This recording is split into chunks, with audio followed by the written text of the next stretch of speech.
Hello and welcome to our channel. मेरा नाम है सोनू शर्मा। आई होप आप सभी लोग अच्छे होंगे और अपनी तैयारी अच्छे से कर रहे होंगे। आज वेक्टर के बारे में पढ़ेंगे। छोटा सा टॉपिक है, इसमें लगभग 3 से 5 टॉपिक आज अपन को कंप्लीट कर लेंगे और कुछ टॉपिक्स रहेंगे उसको मैं नेक्स्ट सेशन में कंप्लीट कर दूंगा। ठीक है, इससे पहले मैंने 9 सेशन अपलोड किए हैं, अगर नहीं देखे तो देख लीजिएगा। ठीक है, फ्री ऑफ कॉस्ट क्लास है ये। मैंने बात की है कि धीरे धीरे आपको सारे टॉपिक्स कंप्लीट किए जाएं, लेकिन दिक्कत ये है कि अभी मेरा सिस्टम थोड़ा ख़राब हो चुका है, यानी इसकी स्क्रीन हो चुकी है गायब और मैं किसी और सिस्टम पे वर्क कर रहा हूँ, तो हो सकता है कि यहाँ पे कुछ इशू हो जाए। ठीक है, तो यहाँ पे मैं देख लेता हूँ एक बार सारी चीज़ें क्लियर हो तो। ठीक है, सब कुछ क्लियर दिख रहा है अभी तक तो, और वॉइस में थोड़ी इशू हो सकता है। यहाँ पे कोई सपोर्ट करना चाहे तो कर सकता है, ताकि अपना सिस्टम जल्दी से जल्दी सही हो, ताकि अपन क्लासेस बैक टू बैक हों। ठीक है, बात करते हैं वेक्टर के बारे में। वेक्टर अलजेब्रा, कैलकुलस दोनों ही टॉपिक नए इंट्रोड्यूस किए गए हैं, तो अपन सबसे पहले बात कर लेंगे इसमें जो जो काम का है वो बात करेंगे। ठीक है, जीरो वेक्टर किसको बोलते हैं, यूनिट वेक्टर किसको बोलते हैं, पोजीशन वेक्टर किसको बोलते हैं, इन सब के बारे में बात करेंगे। लगभग यहाँ तक मैं आपको समझा दूंगा, यानी लगभग इतने टॉपिक्स हो जाएंगे यहाँ पे, और ये 2 4 5 टॉपिक रहेंगे। इसको नेक्स्ट क्वेश्चन, नेक्स्ट जो भी आपका सेशन रहेगा उसमें कंप्लीट कर दिया जाएगा। ठीक है, मैं समझाता जाऊँगा और आपको करवाता जाऊँगा। ठीक है, इसमें कुछ है भी नहीं, जो मैंने जितने भी टॉपिक बताया ना इसके अंदर, उसमें कुछ भी नहीं है, सिर्फ थ्योरी है, और थ्योरी कोई काम की नहीं है। ठीक है, थ्योरी है लेकिन कोई काम की नहीं है। आपसे हो सकता है डेफिनेशन पूछ सकता है, इसके अलावा इसमें तो कुछ पूछा नहीं जा सकता। ठीक है, मैं चाहूँ तो यहाँ सिर्फ इतने से पन्ने पे सारी जो जितना भी लिखा हुआ है ना सब कंप्लीट कर दूँ। ठीक है, लेकिन नोट्स आपको पूरे मिल जाएंगे इसके अंदर। इससे पहले मैं सारे नोट्स जो हैं वो टेलीग्राम पे अपलोड कर चुका हूँ, और ये जो नया टॉपिक चल रहा है, इस जैसे ही टॉपिक कंप्लीट होगा, ये जो भी नोट्स बने हुए हैं ये सब आपको अपलोड कर दिए जाएंगे, आप वहाँ से पढ़ पाएंगे। ठीक है, और आप चाहें तो नोटबुक में नोट कर सकते हैं। ठीक है, मैं आपको बताता हूँ कि क्या क्या होता है। जैसे कि मैंने ये आपको कोई पॉइंट है यहाँ से यहाँ तक इस डायरेक्शन में बताया है, तो ये आपको बताने का तरीका होता है ए वेक्टर। तो ये आपका जो डायरेक्शन बता रहा है ना, ये आपको जो वेक्टर को है वो बताने का तरीका होता है, यानी दिखाने का तरीका होता है। ठीक है, ये चीज़ क्लियर होगी, यहाँ पे कुछ भी समझने जैसा नहीं है। ठीक है, धीरे धीरे मैं आपको चीज़ें क्लियर करवाऊंगा। और ये जो अपन निकालेंगे ना, ये हमेशा किसके थ्रू निकालेंगे, तो ये अपन निकालेंगे एक आपका जो ओरिजिनल पॉइंट रहेगा वहाँ से। ठीक है, और इसके अलावा मैंने आपको 2 एक्सिस बताए थे, इसके बारे में मैंने डिस्कशन किया था। एक्स एक्सिस होता है, ये आपका वाई एक्सिस होता है, और ये आपका कौन सा जेड एक्सिस होता है। ठीक है, ये पढ़े होगा आपने। ठीक है, एक्स वाई जेड, इसको आई कैप, जेड कैप और आपका के कैप से प्रेजेंट करते हैं, आई जे के कैप से प्रेजेंट करते हैं। ठीक है, ये क्लियर होना चाहिए। थोड़ी थोड़ी छोटी छोटी चीज़ें, इसमें कुछ बताना जैसा नहीं है। ठीक है, स्टार्ट करते हैं। वीडियो पसंद आए तो लाइक कर सकते हैं आप। बता ही दिया मैंने आपको प्रेजेंट कैसे करते हैं। अब आपका जो होता है वेक्टर, उसमें क्या क्या होता है, ये वैसे मैंने वेक्टर से प्रेजेंट किया। तो इसमें एक तो आपका होता है मैग्नीट्यूड, और दूसरा आप होता है डायरेक्शन। ठीक है, ये आपका डायरेक्शन हो जाएगा, ये आपका मैग्नीट्यूड हो जाएगा। ठीक है, ठीक है, ये चीज़ क्लियर हो गई, डन, क्लियर हो गई होगी। आई होप ये चीज़ क्लियर हो चुकी होगी, किसी को कोई दिक्कत नहीं होना चाहिए। ठीक है, इसके अलावा अपन बात करते हैं आगे। वेक्टर की डेफिनेशन दी हुई है यहाँ पे, पढ़ लीजिए एक बार, हिंदी और इंग्लिश दोनों में। वेक्टर में होता है क्या क्या है, एक तो मैग्नीट्यूड होता है और एक आपका डायरेक्शन होता है। ठीक है, दो टाइप की आपको पता है कि दो टाइप की क्वांटिटीज होती है आपके पास, एक वेक्टर और एक और, बताइए क्या होता है, बताइए क्या होता है। ठीक है, बताइएगा मुझे। मैग्नीट्यूड की निकालते कैसे, मैग्नीट्यूड को निकालते कैसे हैं, इसके बारे में बात करेंगे। ठीक है, और क्या क्या क्वेश्चन बन सकते हैं उनके बारे में बात करेंगे। यहाँ से एग्जाम्पल पूछे जा सकते हैं आपसे कि वेक्टर को कौन वेक्टर है और कौन नॉन वेक्टर है। ठीक है, तो आप देखिएगा, आपका फोर्स हो गया, वेक्टर है। ठीक है, आपका वेलोसिटी हो गई, ठीक से एक्सेलरेशन हो गया। ठीक है, और एक इलेक्ट्रिक करंट हो गया, ये सब वेक्टर है। डन, ये चीज क्लियर हो गई होगी, ये चीज क्लियर हो गई होगी। नेक्स्ट पे चलें, नेक्स्ट पे चलें, ये चीज क्लियर हो गई होगी। हिंदी में बताता हूँ, वे भौतिक राशियां जिन्हें पूर्ण रूप से व्यक्त करने के लिए परिमाण के साथ साथ दिशा का ज्ञान भी आवश्यक है। सदिश राशियां कहलाती है वेग, त्वरण, बल, विस्थापन, बलागुण, विद्युत क्षेत्र की तीव्रता इत्यादि। ठीक है, ये चीज क्लियर हो गई होगी मेरे हिसाब से। आप इसको देखिए, मैं आपको धीरे धीरे चीज़ें बताता जाता हूँ। ठीक है, नेक्स्ट चलें। प्रेजेंट कैसे करते हैं बता दिया, मैग्नीट्यूड क्या होता है बता दिया मैंने आपको। ठीक है, मैग्नीट्यूड मतलब उसकी लेंथ कितनी है। ठीक है, उसकी लेंथ कितनी है, इसको मापांक बोलते हैं। ठीक है, हिंदी में मापांक, मॉड्यूल्स। डन। और आगे चलें, प्रेजेंट कैसे करते हैं ये आप एक बार पढ़ लीजिएगा, इसमें से कुछ भी पूछने जैसा नहीं है। ठीक है, यूनिट वेक्टर की बात करें तो यूनिट वेक्टर क्या होता है, मैं हिंदी में निकाल लेता हूँ पहले, एक बार फिर से आपको समझाने का काम करूंगा। हिंदी में पढ़ देता हूँ, इंग्लिश में आप एक बार पढ़ लीजिए। देखिए, वह सदिश जिसका परिमाण इकाई होता है एकांक सदिश कहलाता है। जिसका परिमाण क्या होता है, यानी जो मैग्नीट्यूड होता है वो कितना होता है, एक होता है। कितना होता है, एक।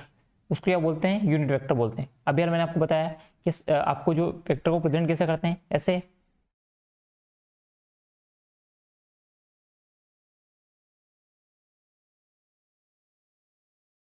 और ये आपका एक है। ठीक है, डन, ये चीज क्लियर हो गई। ऐसे ही प्रेजेंट करते हैं कुछ। ठीक है, अगर यहाँ पे क्या है, किसकी बात की गई है,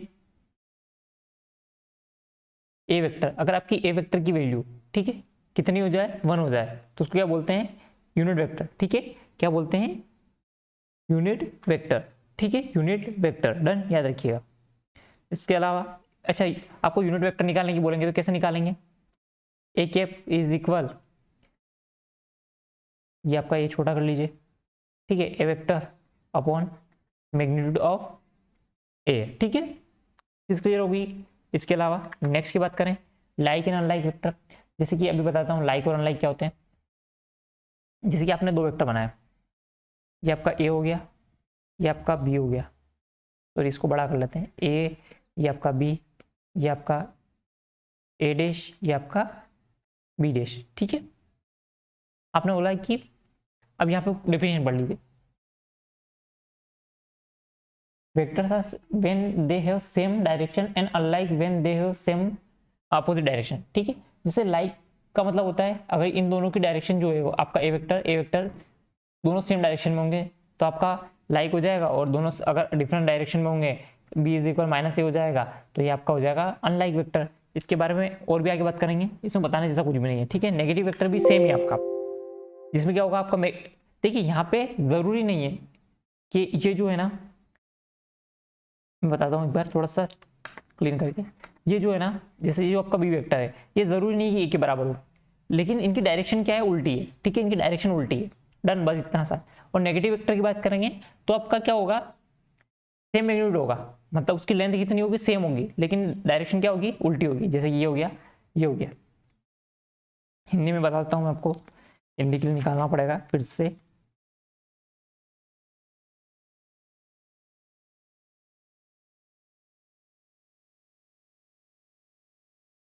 ठीक है, हाँ, नेगेटिव वेक्टर जैसे कि मैंने इसको प्रेजेंट किया, ए, ये आपका बी, ये आपका है ए डैश, ये आपका है बी डैश। इसकी जो लेंथ है वो ए वेक्टर है, इसकी जो लेंथ है b vector is equal minus a vector. ठीक है, क्या है, माइनस ए वेक्टर। अब इसमें मैं बताता हूँ, इसमें क्या होगा, आपका परिमाण यानी मैग्नीट्यूड जो होगा वो तो इक्वल होगा। मैग्नीट्यूड मतलब मैंने आपको बताया था लेंथ, लेंथ जो है वो इक्वल होगी और डायरेक्शन आपका उल्टी होगी बस। ठीक है, जैसा कि आपका कौन सा लाइक अनलाइक वेक्टर में भी ये चीज थी, बस उसमें डायरेक्ट आपका जो मैग्नीट्यूड था वो वैल्यू नहीं रख रहा था कि मैग्नीट्यूड कुछ भी हो सकता है। ठीक है, नेक्स्ट बात करते हैं equal vector. If two vectors have equal magnitude and direction they have equal vectors. अब यार बताया मैंने आपको, अगर इनकी डायरेक्शन भी सेम है और उनकी मैग्नीट्यूड भी सेम है तो उसको बोलते हैं इक्वल वेक्टर। ये चीज क्लियर हो गई। कोलाइनर वेक्टर के बारे में अपन बात करेंगे, लेकिन इसमें हिंदी में नहीं लिखा हुआ है तो मैं आपको बता दूंगा, जहाँ हिंदी में लिखा होगा वहां पे ये चीज समझा दूंगा। ठीक है, कोप्लेनर वेक्टर के बारे में बात करेंगे, जीरो वेक्टर के बारे में बात करेंगे। जीरो वेक्टर के बारे में तो मैं आपको सीधा समझाता हूँ, जिसका क्या हो, मैग्नीट्यूड जीरो हो और नो स्पेसिफिक डायरेक्शन, मतलब उसकी कोई डायरेक्शन भी फिक्स नहीं हो, तो उसको क्या बोलते हैं, मतलब जिसका परिमाण भी जीरो हो और डायरेक्शन भी कोई फिक्स ना हो तो उसको क्या बोलते हैं, जीरो वेक्टर। ठीक है, यूनिट वेक्टर भी बता दिया, जिसमें आपको, जिसको इकाई यूनिट बोलते हैं। ठीक है, अब बात करते हैं अपन यहाँ पे स्थिति सदिश यानी पोजीशन वेक्टर। इसको बोलते हैं कोप्लेनर वेक्टर। यहाँ पे लिखा हुआ है, आप पढ़ लीजिए, ये आपका कोप्लेनर वेक्टर, ठीक है। If 3 or more vectors lie in the same plane they have are called coplanar vector, ठीक है। ये चीज मैंने आपको बता दी, ये ठीक है, ये आपका एक्स, ये वाई, जेड, ठीक है। अगर एक ही प्लेन पे एग्जिस्ट करते हैं ये, तो उसको कोप्लेनर वेक्टर बोलते हैं। ये कोई बताने वाली बात नहीं है, ठीक है। तो हम बात करते हैं पोजीशन वेक्टर की। अब पोजीशन वेक्टर हमेशा निकालते किससे हैं? आपके ओरिजिन पॉइंट से। जैसे कि ये आपका ओरिजिन पॉइंट है, कौन सा होता है? 0, 0, 0। डन। और यहाँ से मैं डिस्टेंस निकाल रहा हूँ x, y, z, तो इसको बोलते हैं आपका जो है ना पोजीशन वेक्टर, ठीक है। किसके सापेक्ष? तो ओरिजिन के सापेक्ष, ठीक है। किसके सापेक्ष? ओरिजिन के सापेक्ष। डिस्प्लेसमेंट किसको बोलते हैं? डिस्प्लेसमेंट बोलते हैं विस्थापन सदिश। वह सदिश होता है जो ये बताता है कि निश्चित समय अंतराल में वस्तु कितना और किस दिशा में विस्थापित हुई है, ठीक है। दो चीज होती है, एक आपका होता है डिस्टेंस और एक होता है आपका डिस्प्लेसमेंट, ठीक है। मैं आपको यहाँ पे समझाऊंगा, कहाँ पे समझाऊंगा, समझाने की जगह ही नहीं है, ठीक है। यहाँ पे समझा देता हूँ। देखिए, जैसे कि मैं यहाँ से यहाँ गया, ये आपका ए से बी गया 3 मीटर, और मैं यहाँ से यहाँ गया 4 मीटर, ठीक है, 4 मीटर। तो ये तो थोड़ा सा क्लियर बना देते हैं, अच्छा सा बन लगा। ए से बी 3 मीटर और यहाँ से यहाँ 4 मीटर, ठीक है। अब आपको पता है, अगर मैं आपको डिस्टेंस पूछूं यहाँ से, तो आपका डिस्टेंस कितना हो जाएगा? कितना हो जाएगा? 7 सेंटीमीटर, मीटर लगा लीजिए, 7 मीटर, ठीक है। अगर मैं यहाँ से आपको डिस्प्लेसमेंट पूछूं, तो आप डिस्प्लेसमेंट सीधा निकालेंगे, ठीक है, डायरेक्ट निकालेंगे। तो वो कितना हो जाएगा? आपको पता है 5 सेंटीमीटर, ठीक है। ये चीज़ आपको पता होगी। डायरेक्ट डिस्प्लेसमेंट और डिस्टेंस में अंतर होना चाहिए। क्या अंतर होता है बता दिया मैंने आपको क्लियरली, ठीक है। ये चीज़ यहाँ पे क्लियर होगी। इसके अलावा और क्या है? आपको जोड़ना तो आता ही होगा, कैसे जोड़ते हैं ये चीज़ आप एक बार पढ़ लीजिएगा। कुछ भी नहीं है इनके अंदर, ठीक है। अब बात करते हैं इक्वल वेक्टर। बता दिया मैंने आपको, नेगेटिव वेक्टर भी बता दिया, अपोजिट वेक्टर भी बता दिया, ठीक है। अभी हाल पीछे बात करिए उसके बारे में। जीरो वेक्टर भी मैंने आपको बता दिया, हिंदी में एक बार पढ़ लीजिएगा। वह सदिश जिसका परिमाण मापांक 0 होता है, शून्य सदिश कहलाता है, ठीक है। Null vector, if a vector is multiply by 0 we get a vector whose magnitude is 0 called null vector, ठीक है। अगर आप 0 से किसी को भी गुणा करेंगे तो क्या हो जाएगा? 0 हो जाएगा, तो उसको क्या बोलेंगे? जीरो वेक्टर या फिर नल वेक्टर बोल देंगे, ठीक है। आई होप ये चीज समझ में आ गई होगी। इसके अलावा और बात करते हैं पोजीशन वेक्टर। मैंने बता ही दिया आपको अभी, ठीक है। ये ऐसे निकालते हैं। Position vector is A vector that gives the position of point with respect the original, ठीक। मैं बता ही दिया आपको, ओरिजिन के रिस्पेक्ट में आप हमेशा निकालेंगे डिस्टेंस जो भी होगी, उसको बोलेंगे आपका पोजीशन वेक्टर, ठीक है। ये चीज क्लियर होगी। निकालना कैसे अब मैं बताता हूँ। जैसे कि आपसे बोल दिया कि एक्स और वाई यहाँ पर कोई पॉइंट है और आपका ये थीटा बना हुआ है, ठीक है। अब ओरिजिन से निकालना है आपको, तो निकालना सभी को आता होगा वैसे तो। आर वेक्टर इज इक्वल क्या हो जाएगा आपका? अंडररूट के अंदर। इसको ऐसे प्रेजेंट करते हैं, प्रेजेंट करने का तरीका भी बता देता हूँ। ये आपका 3 एक्सिस है, एक्स एक्सिस, वाई एक्सिस और जेड एक्सिस। अगर इसके साथ होगा तो आई के पाएगा, इसके साथ होगा तो जे के पाएगा, और इसके साथ होगा तो के पाएगा, ठीक है। ये आपका के पाएगा। डन। अब इसको निकालने का तरीका मैंने बता ही दिया, और मैंने इसको भी समझाया था आपको कि कैसे होता है। अगर आपने एक वीडियो देखा हो तो उसमें बताया था मैंने कि एक्स एक्सिस का जो कंपोनेंट होता है वो आपका आर कोस थीटा होता है, और वाई एक्सिस का कंपोनेंट आपका आर साइन थीटा होता है। ये मैंने आपको पढ़ा रखा है, अगर आपने नहीं देखा हो तो वीडियो देखिएगा जाके, ठीक है। इसको इस टाइप से प्रेजेंट करते हैं। अगर आपसे बोल दिया जाए कि निकालना है डिस्टेंस, तो आप कैसे निकालेंगे? कोई भी पॉइंट दीजिए, मैंने दिया आपको कि 3i प्लस 4k, सॉरी 4, एक मिनट, 4j k, ठीक है। और आपको निकालना है r, ये आपके एक्स एक्सिस और वाई एक्सिस के वो हैं, तो आपको निकालना है r। तो कैसे निकालेंगे आप? यहाँ पे आप निकालेंगे, फॉर्मूला में वैल्यू पुट करेंगे 9, 16, और ये आपका जाएगा 25, और ये आपका जाएगा 5, ठीक है। यानी आपकी आर की वैल्यू कितनी आ गई? 5, ठीक है। डन। ये चीज क्लियर हो गई होगी। ये आपको निकालने को दिया जा सकता है, यहाँ से क्वेश्चन बन सकते हैं, बस यहाँ से क्वेश्चन बन सकते हैं आपका, ठीक है। नेक्स्ट क्वेश्चन की तरफ चलें। नेक्स्ट क्वेश्चन आपका जो भी है, ये मैंने आपको बता ही दिया, ये यहाँ पे आपको बता दिया, ये बता दिया, सॉरी, ठीक है। और कुछ रह गया इसके अंदर, क्वेश्चन के बारे में मैं आपको सबको समझाऊंगा, क्वेश्चन में आपको सारी चीज़ समझाई जाएगी। यहाँ पे तो आपको क्या है, ठीक है, अगर यहाँ पे अगर जेड एक्सिस भी आ जाए तो यहाँ पे आपका प्लस में जेड स्क्वायर भी हो जाएगा, ठीक है। ये चीज़ क्लियर होनी चाहिए आपको। ये देख लिया आपने मैग्नीट्यूड ऑफ ओपी वेक्टर, ये वही बताया गया है, ठीक है। ये आपको निकालना बता ही दिया मैंने अभी, एक बार पढ़ लीजिएगा आपको इसको भी। हाँ, इसमें एक फॉर्मूला है, उसके बारे में बात करेंगे। वो फॉर्मूले से आपको बहुत सारे क्वेश्चन बनते हैं, एक बार पढ़ लीजिए आप।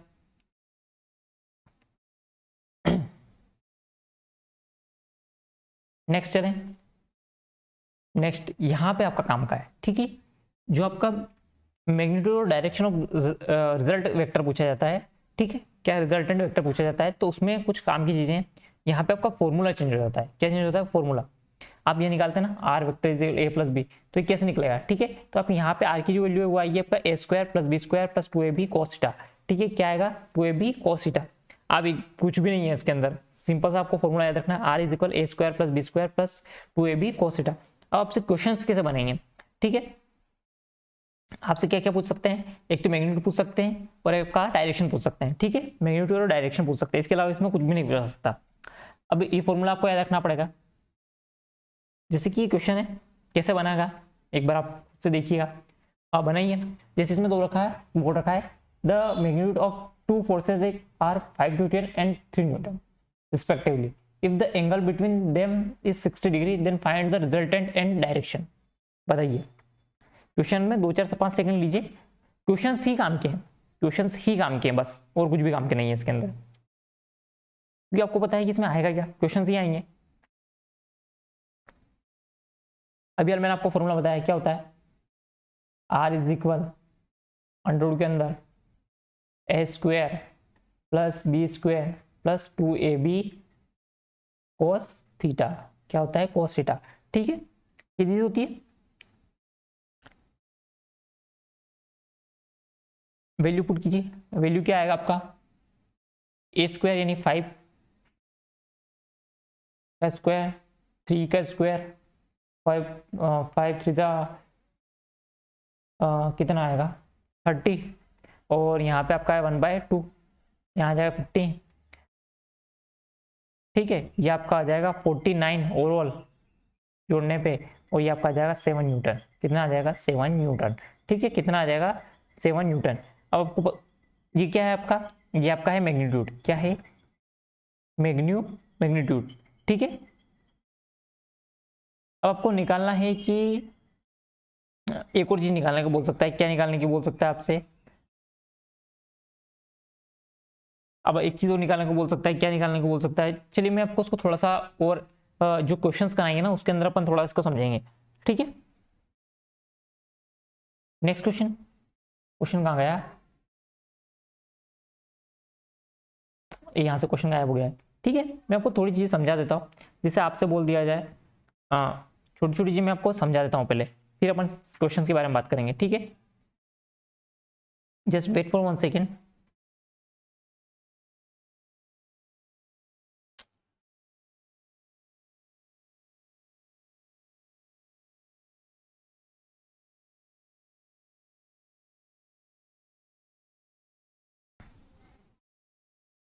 वेट फॉर 1 सेकेंड ओनली, मैं देख लेता हूँ, फिर कुछ नया पढ़ाने की कोशिश करेंगे, ठीक है। जैसे मैंने बोला कि आप इसका, चलो क्वेश्चंस बाद में करेंगे, ठीक है। एक क्वेश्चन और कर लेते हैं यहाँ से। अब आप क्वेश्चन देखिए ये वाला, फिर अपन बात करते हैं कि कैसे क्या है इसके अंदर, ठीक है। क्वेश्चन आप एक बार देखिए और निकालने की कोशिश कीजिए। अब इसमें आपको निकालना है मैग्नीट्यूड। क्या निकालना है? मैग्नीट्यूड। मैग्नीट्यूड कैसे निकालते हैं? स्टार्टिंग में मैंने बताया था मैग्नीट्यूड कैसे निकालते हैं। स्टार्टिंग में आपको एक फॉर्मूला बताया था, अभी हाल बताया मैंने। क्या होता है? जैसे ए वेक्टर इज इक्वल क्या हो जाएगा?